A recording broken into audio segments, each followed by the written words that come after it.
তার গলায় গামছা পেঁচিয়ে মেরে ফেলে দেওয়ার চেষ্টা করা হয়েছিল। গলায় এরকম দাগ রয়েছে, কালো দাগ রয়েছে।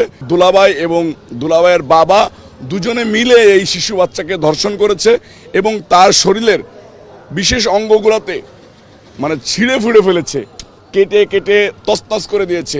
এবং এই শিশু বাচ্চার যে বোন যাদের বাড়িতে গিয়েছিল, এই ধর্ষক নরপিশাচরা তার বোনকে অমানবিক নির্যাতন করেছে, যারা চলার মতো না। এই শিশু বাচ্চার শরীরের তাপমাত্রা এখন খুবই বেশি। মাহে রমজান মাস, মনটা খুবই খারাপ।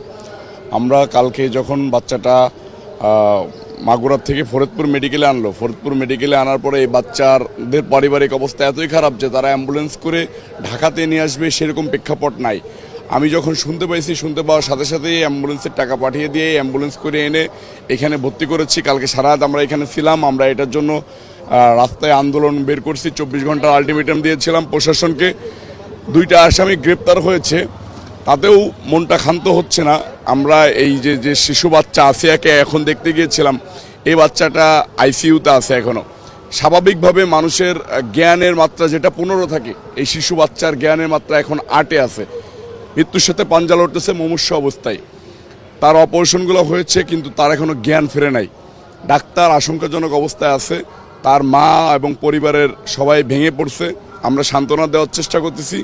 এরকম নেক্কারজনক ঘটনা বাংলাদেশের নজিরবিহীন। আমাদের বিএনপির ভারপ্রাপ্ত চেয়ারম্যান তারেক রহমান সাহেব এটার কালকের থেকেই আমাদের সাথে যোগাযোগ করে খোঁজখবর রাখতেছে যে এটা কি প্রতিনিয়ত আপডেট নিচ্ছে আর কি। আমরাও সবাই এখানে থেকে চেষ্টা করতেছি যেভাবে ডাক্তারের সাথে যোগাযোগ করে 6টা টেস্ট দিয়েছিল, সকালবেলায় টেস্টগুলো করা হয়েছে। টেস্টের রিপোর্টগুলো এখনো আসে নাই।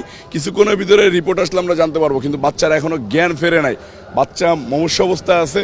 আল্লাহর কাছে দোয়া করে আল্লাহ পাক রব্বুল আলামিন যেন বাচ্চাটাকে হেফাজত করে। এবং আপনাদের মাধ্যমে সারা বাংলাদেশের মানুষের কাছে দোয়া চাচ্ছি যে এই আসিয়া 8 বছরের শিশু বাচ্চা, ক্লাস 3-তে পড়ে, তার দুলাভাই এবং দুলাভাইয়ের বাবা দুজনে মিলে এই শিশু বাচ্চাকে ধর্ষণ করেছে এবং তার শরীরের বিশেষ অঙ্গগুলোতে ছিঁড়ে ফুঁড়ে ফেলেছে, কেটে কেটে তছনছ করে দিয়েছে। এবং এই শিশু বাচ্চার যে বোন যাদের বাড়িতে গিয়েছিল, এই ধর্ষক নরপিশাচরা তার বোনকে অমানবিক নির্যাতন করেছে, যারা চলার মতো না।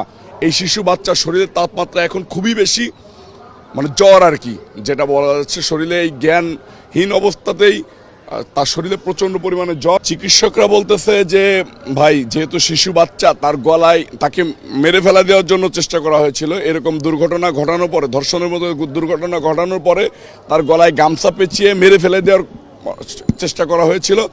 গলায় এরকম দাগ রয়েছে, কালো দাগ রয়েছে। শিশু বাচ্চাটাকে মৃত অবস্থায় তারা ফেলে রেখে গেছে, কিন্তু আল্লাহ পাক রব্বুল আলামিনের ভাগ্যক্রমে শিশু বাচ্চাটা বেঁচে গেছে।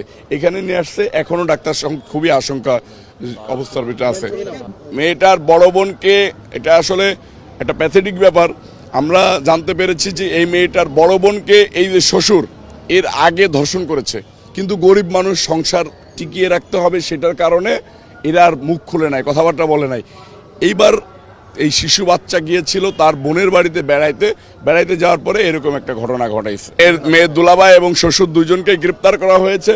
পরিবারের লোক তাদের ফাঁসি দাবি করতেছে এবং তারা বলতেছে এত বেশি অমানবিক নির্যাতন করছে এতদিনে, যেটা ভাষায় প্রকাশ করার মতো না। ভিশনের ফুলঝুরি মেগা অফারে ফ্রিজ কিনলেই পাচ্ছেন 16 পিসের আকর্ষণীয় গিফট বক্স একদম ফ্রি।